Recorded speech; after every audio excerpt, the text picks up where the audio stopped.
얘기가 나온 김에 윤석열 대통령과 관련한 이야기 하나 더 해보도록 하겠습니다.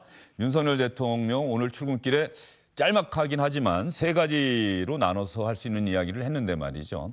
최근에 검찰 출신 인사들이 대거 현 정부에 중용되고 있다. 그래서 민주당에서는 검찰공화국이 현실화하고 있다 이렇게 비판하고 있습니다. 이 질문에 대해서 윤석열 대통령은 또 출근길에 어떤 이야기를 했을까요? 정부 요직을 검찰 출신이 독직한다는 비판이 있는데 어떻게 보시나요? 우리 인사 원칙은 적재적소에 유능한 인물을 쓰는 원칙입니다. 적재적소에 유능한 인물을 쓰는 게 우리 정부의 원칙이다. 윤석열 대통령의 생각은 그렇습니다. 여러분도 충분히 들으셨으리라 생각이 드는데 말이죠. 검찰 출신 인사들이 주요직, 고위직이라고 할 수 있는 자리에 민석기 의원 몇 명이나 지금 현재 임명이 된 거죠? 글쎄 아직도 임명 중이니까 청와대 비서관에 한 6명 정도. 대통령실에 6명. 6명 그러니까 검사와 검찰 출신 그 행정 파트에서 일했던 검찰 사무직 고위직 분들까지 합쳐서 얘기하는 거겠죠. 그리고 장차관급에도 한 6명 돼 있고 지금 공정위원장, 뭐 금감원 이런 쪽에서도 검찰에서 검사를 했던 분들이 기용되는 거 아니냐 이런 하마평이 돌기 때문에 상당히 그 야당뿐만 아니라 여권 내에서도 이게 좀 검찰 출신이 지나치게 많은 거 아니냐 이런 지적은 계속 나오고 있습니다. 예, 지금 저 화면에 나오고 있는 자리보다는 더 많은 인원들이 6명씩인데 지금 4명씩만 나왔네요. 저 가운데는 뭐 통상적으로 검찰 인사들이 가는 곳도 있죠. 저도 가는 곳도 있는데 그 대통령실과 관련해서는 이제 인사기획 비서 이런 인사비서관 이게 다 검찰 출신이거든요. 그러니까 인사와 관련해서는 지금 검증 권한도 법무부에 가 있는데 추천 권한도 검찰 출신이 하는 게 이게 맞느냐, 너무 지나치지 않느냐 이런 비판이 가장 많은 것 같습니다. 저 정부에서 빠진 게 법무부 장관과 법무부 차관인데 한동훈 장관과 법무부 인호공 차관은 뭐 원래 주로 검사들이 갔던 자리니까 그렇다고 쳐서 지금 뺀 것 같고 화면 다시 한번 보여주시죠. 보면서 이야기를 하겠습니다. 그러니까 정부에서는 한동훈 장관과 인호공 법무부 차관이 지금 빠진 거고요. 나머지 4자리는 이례적으로 검사 출신들이 임명된 자리입니다. 뭐 국정원 기획조정실장이나 국무총리 비서실장에 제가 검사 출신이 임명된 거는 본 기억이 없고요. 뭐 대단히 이례적이죠. 국무총리 비서실장에는 검사 출신이 임명된 건 대단히 이례적이다 이렇게 보여지고요. 국가보훈처장의 박민식 그 보훈처장이 임명된 거는 뭐 검사 출신이라고 하기에는 검사에서 너무 그만둔 지 오래됐고 정치인으로 활동을 했고 배지도 달았었기 때문에 저거는 뭐 검찰 출신이라고 굳이 분류하지 않아도 될 것 같습니다. 그리고 대통령실에서 주로 검사 출신들이 자리에 앉았던 공직기강 비서관, 법률비서관, 이 자리는 또 이시원 비서관, 주진우 비서관, 원래 검사들이 주로 또 많이 임명됐던 자리니까 빼고 나머지 4자리가 인사기획관, 인사비서관, 총무비서관, 부속실장, 검사 출신들이 이례적으로 임명됐다. 가는 게 굉장히 이례적이죠. 총무비서관이나 부속실장에 검찰에서 일했던 인사들이 갔다는 것도 조금 이례적이고 인사와 관련된 추천을 담당하는 기획관과 비서관을 다 검찰 출신이 하고 있다는 것도 대단히 이례적입니다. 특히 인사기획관, 인사비서관은 오늘 인사정보관리단이 공식적으로 법무부 산하로 출범했는데 말이죠. 인사검증 기능을 완전히 법무부와 검사 출신들, 이소영 의원, 그래서 민주당이 좀 비판하고 있는 거죠? 저는 윤석열 대통령께서 잘 아는 영역 또는 잘 아는 인사를 요직에 기용하고 싶은 마음은 일부 이해가 가는 측면도 있는데요. 지금의 상황은 정말로 좀 지나치다 이런 생각이 듭니다. 사실 법조인들이 모든 정부의 요직을 장악하는 것도 상상해보면 굉장히 부적절한 일인데 그 법조인 중에서도 범죄를 저지른 사람들을 수사하고 구속하고 기소하는 그 한정된 업무만을 했던 사람들이 법률과 관련된 직종도 아니고 예컨대 국정원의 요직을 지금 여러분들이 들어가서 장악했다는 표현까지 나오고 있고 대통령실에서도 중요한 요직들을 지금 다 검사 출신으로 포진시키고 있고 심지어는 돈의 흐름을 관장하는 금융감독원장 그리고 공정거래위원장까지도 지금 검사 출신이 언급되고 있는 상황이거든요. 아직 임명은 안 됐고 임명은 안 유력하다 뭐 이렇게 언론 보도만 나오고 있죠. 네. 예. 그런데 지금 뭐 손으로 꼽기도 어려울 정도로 많은 장차관급 인사, 대통령실 인사, 국정원, 뭐 보훈처 모든 분야에 특정한 관점과 경험을 가진 분들로 포진된다라고 하는 거는 정부 운영의 다양성 측면에서도 그렇고 사법 권력을 경험하고 사법 권력에 가까이 있는 분들이 국가의 권력을 전부 이렇게 관여하고 장악한다는 것은 그 자체로 굉장히 위험성을 내포하고 있다고 생각합니다. 박성중 의원은 이런 민주당의 주장과 지적에 대해서 어떻게 답변하시겠습니까? 뭐 충분히 경청할 만하다. 예. 말씀드리고 싶고요. 아직 인사 초기입니다. 청와대 같은 경우는 한 300여 여분이 있기 때문에 네. 그중에 기존에 검찰들이 들어가지 않았던 자리 몇 자리에 들어가다 보니까 이렇게 이제 비판이 많이 나오는데요.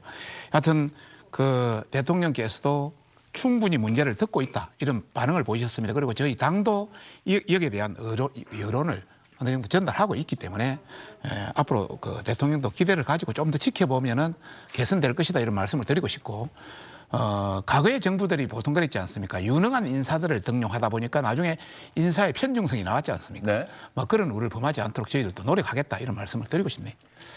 어떻게 얘기할 수 있을까요?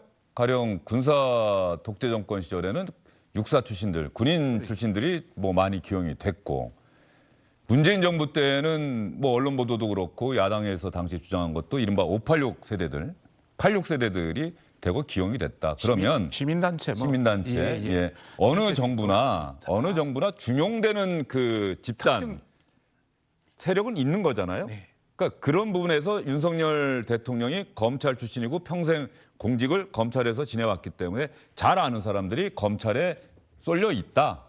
그리고 그 사람들이 그 검찰이라고 하는 조직에서 일하면서 능력이 검증됐다라고 하는 것이 대통령실의 판단인데 또 다른 시각에서 보면 그래도 그렇지 그 자리 가령 인사 업무 이런 거는 그동안 뭐 인사혁신처라든가 아니면 하다못해 대기업의 인사 담당을 했던 사람이라든가 이렇게 선발할 수도 있는 것을 왜 굳이 검찰 출신 검사를 뽑았을까? 이거는 결국은 내가 믿고 내가 아는 사람만 쓰겠다. 그런 자리에 쓸 수밖에 없다. 그런 대통령의 인사 철학이 배어 있는 것 아니냐. 이렇게 지금 그런 지적은 나올 법해요. 예, 뭐 충분히 나올 수 있는 이야기고요. 다만 초기에는 대통령께서 그렇게 많은 사람들을 다 알지 못하기 때문에 평소에 자기가 잘 알고 또 충분히 믿을만하고 뭐 이런 분을 쓰다 보니까 저는 이제 비판이 나오는데요. 앞으로는 충분히 개선될 거라고 저는 생각하고 있습니다. 예. 저는 윤석열 대통령께서 우리 박성중 의원님처럼 행정 경험도 있으시고 균형 잡힌 사고를 하는 분들을 좀 중요하게 기용을 하셨으면 좋겠다는 생각이 들고 네. 검사 출신들 기용에 대해서 사실 비판하는 지점 중에 하나가 검사가 아마도 제 기억에 네. 그 대한민국에 한 3,000명 남짓밖에 안 되는 작은 집단입니다.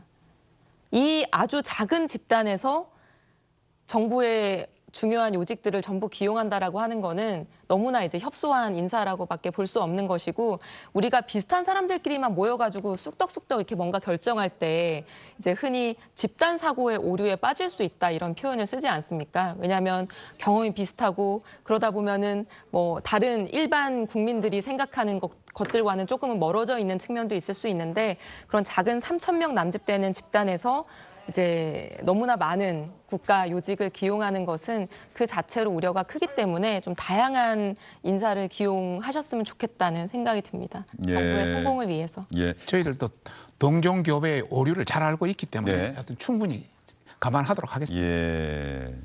검사 출신들, 검사들이 뭐 똑똑하다라고 하는 게 세간의 평이겠죠. 그 어렵다는 뭐 시험도 통과를 했고 또 최근에 로스쿨 출신이 또 대거 검사로 임명되고 있긴 합니다만 그럼에도 불구하고 검사들이 보는 세상은 아까 얘기하신 것처럼 어떻게 보면 한정되어 있을 수 있잖아요. 범죄냐 아니냐 이런 측면에서 많이 보는 것 아니겠습니까? 물론 법무행정이나 국제사법공조는 좀 더 그 시야가 넓어질 수는 있겠습니다만 주로 그런 측면이라고 본다면 오늘 발족한 인사정보관리단 단장을 민성기 의원 검사 출신은 아니더라고요. 법무부 산하 인사정보관리단인데 단장을 인사혁신처 출신을 임명을 했더라고요, 보니까. 네, 그렇습니다. 과거에도 예. 이전에 이제 너무 법무부에 그리고 검찰 출신의 인사와 관련된 권한이 좀 집중되는 거 아니냐 뭐 이런 얘기가 나오니까 인사정보관리단 단장은 그 검사 출신이 아닌 검찰 출신이 아닌 일반 공무원에서 뽑겠다 이렇게 미리 천명해 둔 게 있죠. 그 약속대로 지금 인사가 돼 있습니다. 예. 전체 규모는 한 17명 되고요. 예. 박행렬 인사정보관리단장이 이제 임용이 됐죠. 그러니까 인사혁신처에서 그 인사와 관련된 업무를 주로 했던 그 분야의 전문가고요. 그리고 그 인사정보관리단이 이제 법무부 장관에 너무 영향을 받는 거 아니냐 이런 우려가 있었기 때문에 사무실도 그 법무부와는 다른 사무실로 그거 쓰기로 했고, 그리고 인사와 관련된 정보도 수사에는 활용하지 않도록 그런 보완책을 만들어 놓겠다고 지금 법무부 장관이 약속해 놓은 상태입니다. 네, 한동훈 장관이 또 뭐 직보를 안 받겠다. 검증하는 그 과정에 대해서 뭐 그런 얘기도 했다. 중간 보고를 받지 않겠다 예. 이렇게 얘기했죠. 자, 그런데 지금 인사검증단, 인사정보관리단이죠. 단장은 인사혁신처 출신을 기용을 했고 1담당관은 역시 검사 출신, 그리고 2담당관은 국무조정실 이성도 평가총괄과장이 임명이 됐다는 거예요. 그러면 어쨌든 인사 업무라고 하는 것이 인사혁신처와 국무총리실, 국무조정실에서 담당하고 있던 것이다라고 하는 것은 지금 현 정부도 인정을 한 것인데, 핵심과 요점은, 초점은 그러면 이걸 총괄하는 그 조직을 국무총리실이나 인사혁신처가 아니라 법무부로 정했다. 핵심은 바로 그거일 것 같아요. 그러니까 왜 윤석열 대통령이 인사검증 기능의 최종 그 책임지는 조직을 법무부로 정했을까? 여기에서도 역시 마찬가지로 아까 우리가 검사 출신들을 대거 주요 요직에 기용했다는 것과 마찬가지로 윤석열 대통령이 믿을 수 있는 곳은 일단 그쪽 아니냐. 그하고는 전혀 다릅니다. 그건 또 다릅니까? 다릅니다. 예. 예. 인수 얘기하셨으니까 한번 설명해 주시죠. 예, 그러면. 한번 하겠습니다. 예. 지난 문재인 정부 이전 정부에서 인사 검증에 대해서 문제가 많았습니다. 보통 우리가 민정수석실에서 했죠. 저도 민정수석실에 근무를 했기 때문에 그때 그러니까 청와대 인사수석실과 민정수석실이 같이 했죠. 했죠. 그 민정수석실 산하에 인사검증 거의 있었습니다. 그래서 밀실 검증이라는 말, 또 형식적인 검증이란 말, 또 뭐 뒷조사를 한다는 말, 뭐 다양한 말들이 많았습니다. 그리고 실제 청문회에서 보면 굉장히 제대로 검증이 안 됐거든요. 그래서 이걸 이제 보완하기 위해서 어떤 부서를 하는 것이 좋냐 이렇게 판단해서 이번에 그 인사정보관리단을 만들어서 법무부 장관 산하로 넣은 거죠.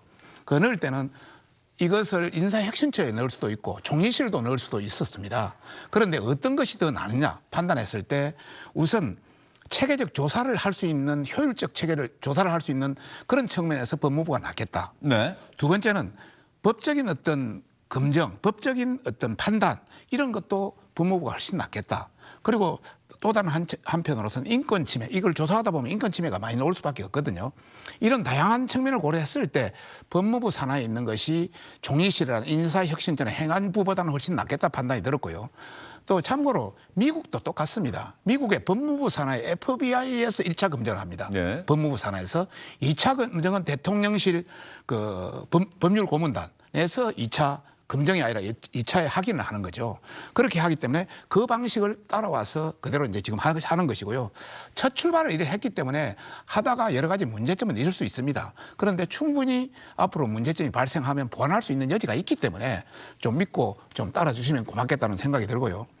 이번에 뭐 이 관련해서 너무 한쪽으로 기운 거 아니냐, 또 한쪽으로 권한을 준 거 아니냐 이런 이야기들이 많이 노는데 이번 그 인사정보관리단은 한 20여 명으로 구성됩니다. 네. 그중에 검사는 3명에 불과하고 나머지 17명은 다양한 부처에서 예를 들어서 국무조정실, 인사혁신처, 국세청, 경찰청, 또 국방부, 교육부 다양한 부처에서 다 들어오는 겁니다.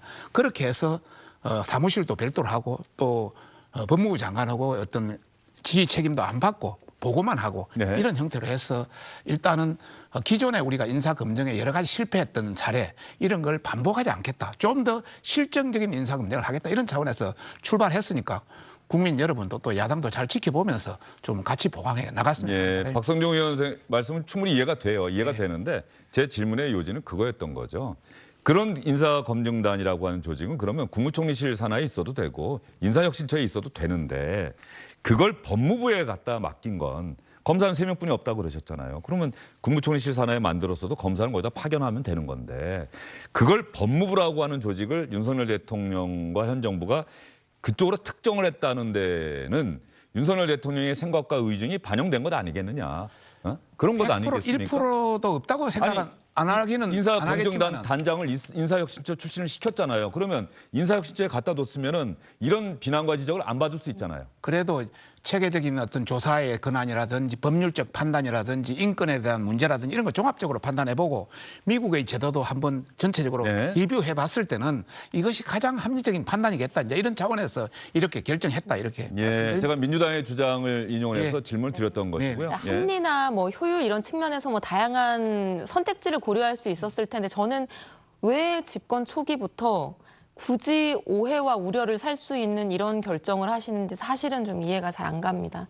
말씀하시는 것처럼 인사검증을 제대로 하려고 하면은 뭐 어느 기관 밑에 있는지가 사실 중요하다기보다는 공정해 보이고 독립해 보이고 뭐 신뢰를 주는 어떤 그런 거버넌스를 만드는 게 중요하지 않겠습니까? 그런데 인사검증을 하는 기구라고 하는 거는 일단 첫 번째는 인사검증 대상에 대한 정보를 쥐게 되고요.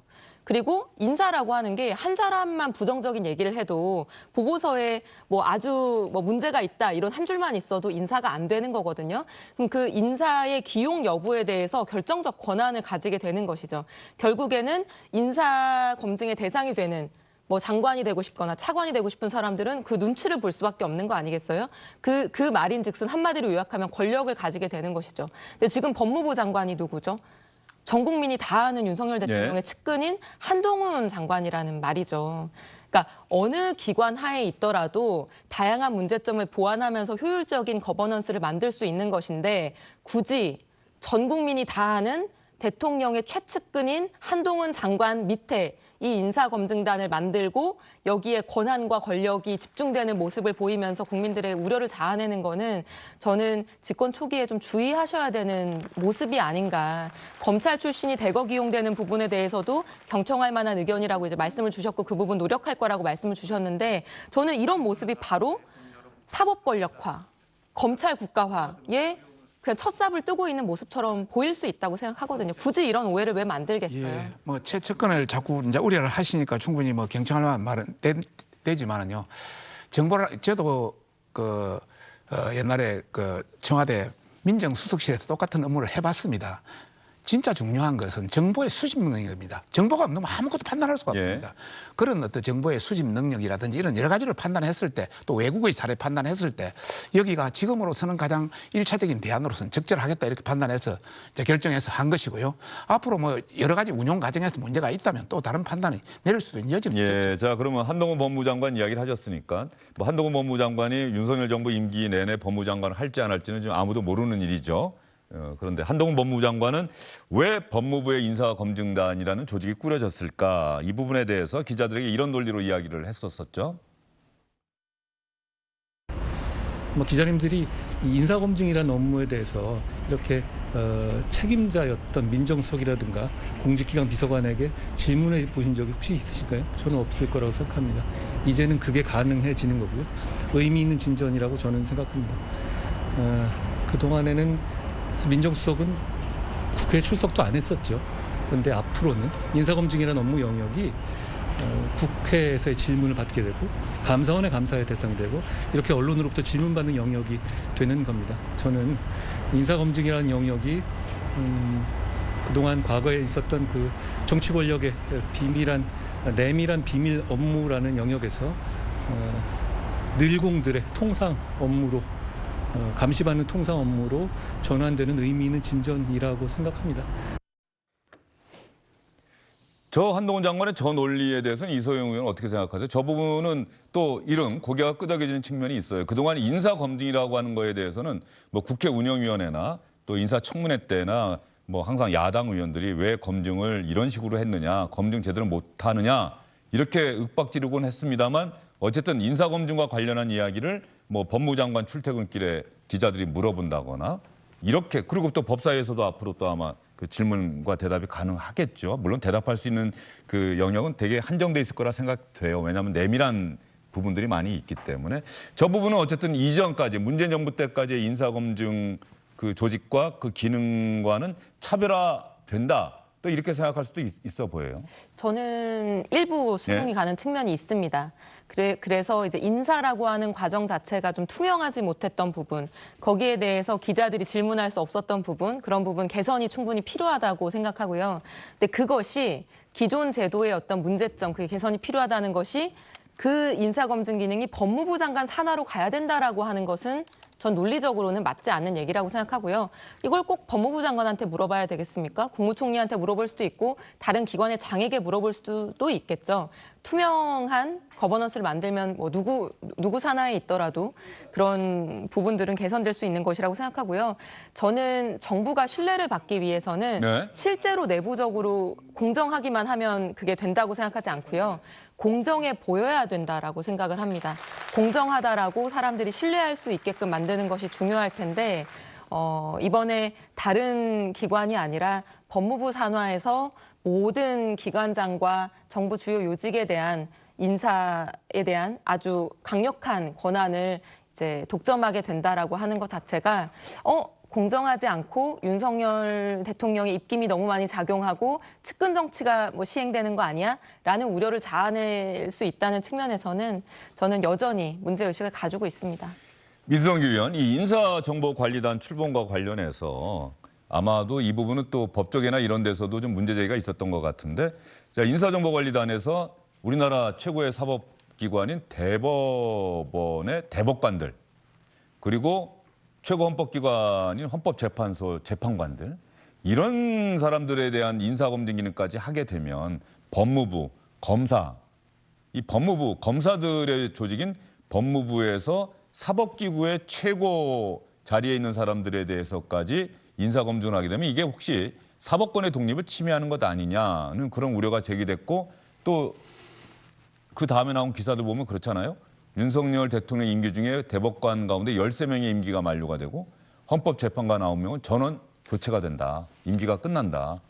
이 부분에 대한 우려의 목소리에 한동훈 장관이 어떤 얘기를 했습니까? 혹시 법무부 인사정보관리단에서는 거기에 대해서 오늘 아마 브리핑 같은 게 있긴 있을 것 같은데. 아니 뭐 그 어떤 부분에 어떤 대해서 논리로 대응하고 공식적인 있죠? 예. 입장을 아직 천명한 건 없죠. 예. 그렇지만 그 대법관 인사까지 법무부 산하의 인사정보관리단이 깊숙이 개입한다고 한다면 소위 재판의 독립성에 문제가 생긴다, 이런 우려가 나올 수 있고 예. 일부 법관들이 그런 우려를 제기하고 있는 건 사실인 것 같습니다. 그래서 그 부분에 대해서는 좀 보완이 필요한 것 같고, 과거에 그 조국 전 민정수석의 얘기를 들어보면 그 청와대 민정수석실에서 전에 문재인 정부에서 대법관 인사는 거의 관여하지 않았다, 뭐 이런 얘기를 한 적도 있거든요. 그러니까 그런 부분도 참고를 해서 대법원에서도 자기 그 소속 법관들에 대해서는 상당히 그 판결을 어떻게 됐는지 또 네. 인사는 어떻게 됐는지에 대한 정보를 다 갖고 있기 때문에 그런 대법원에서 1차 검증에서 올라오는 자료들이 있을 것 같거든요. 그러니까 그 부분을 상당히 존중해 주는 식으로 이렇게 대안을 찾을 수 있는 방법이 있을 것 같습니다. 사실은 뭐 대법관 추천위원회라든가 이렇게 항상 추천이 들어와서 그 문재인 정부 때까지 청와대에서 그 가운데 한 명을 지명하고 이런 것 아닙니까? 그 과정에서 추천된 사람 가운데 한 명을 정하는 과정에서 검증이 이루어졌겠죠? 네, 어떻습니까? 그런 예. 것이죠. 네, 그렇- 네. 그렇죠? 통상적으로, 예. 통상적으로 그렇게 이루어지고요. 예. 자, 미국의 경우도 대법관 관련해서 그 법무부 산하 FBI에서 1차 검증을 합니다. 해서 전반적으로 물론 대법원 자체의 인사에 의해서 그걸 존중하는 형태를 취하고 있고요. 아까 이제 한동훈 그 법무부 장관이 이야기한 것 중에 저는 동의할 수 없는 이제 내용이 있는데, 네.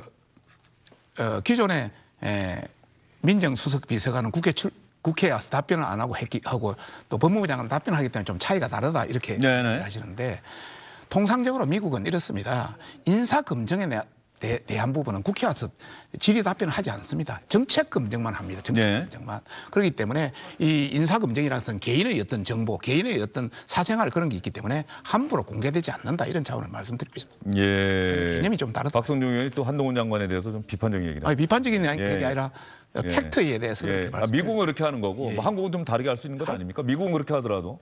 그러니까 아까 제가 말씀드린 것처럼 내밀한 정보가 있기 때문에 기자들에게 얘기한다거나 국회에 나와서 얘기하는데 한계는 있겠죠.